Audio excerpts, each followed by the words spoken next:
In today's video, I'm going to show you exactly how to create a workspace in Trello step by step. Whether you're setting up Trello for your business, your team, your side projects, or even personal planning, creating a workspace is the first and most important step. A workspace helps you organize boards, collaborate with others, and keep everything structured in one place. So if you're new to Trello or just getting started, this tutorial will walk you through everything you need to know. And if this video helps you out, make sure to hit that like button and subscribe to the channel for more simple and practical software tutorials just like this. Let's get started. First, go ahead and open Trello in your browser and log into your account. Once you're inside your Trello dashboard, look at the top right corner of your screen where you'll see your profile avatar. This is your account menu, and it's where you can manage settings and create new workspaces. Go ahead and click on your avatar. A drop-down menu will appear with several options related to your account and workspace settings. In this menu, look for the option that says Create Workspace. Once you find it, click on Create Workspace to begin the setup process. Now Trello will prompt you to enter your workspace details. The first thing you need to do is type your workspace name. This can be anything that represents your team, company, project, or personal organization. For example, you might name it Marketing Team, Client Projects, Startup Planning, or even Family Planning.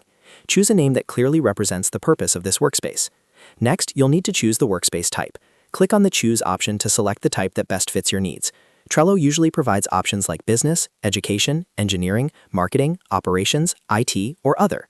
Select the category that most closely matches how you plan to use the workspace. This helps Trello customize recommendations and features for you.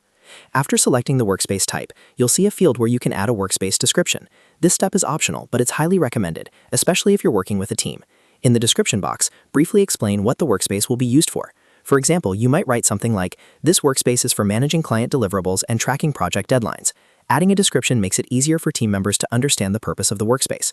Once you've entered the workspace name, selected the type, and added a description, click on Continue. Trello will now move you to the next step, which is inviting your team members. Here, you can invite people by entering their email addresses. If you're setting this up for a team, simply type in their email addresses and send the invitations.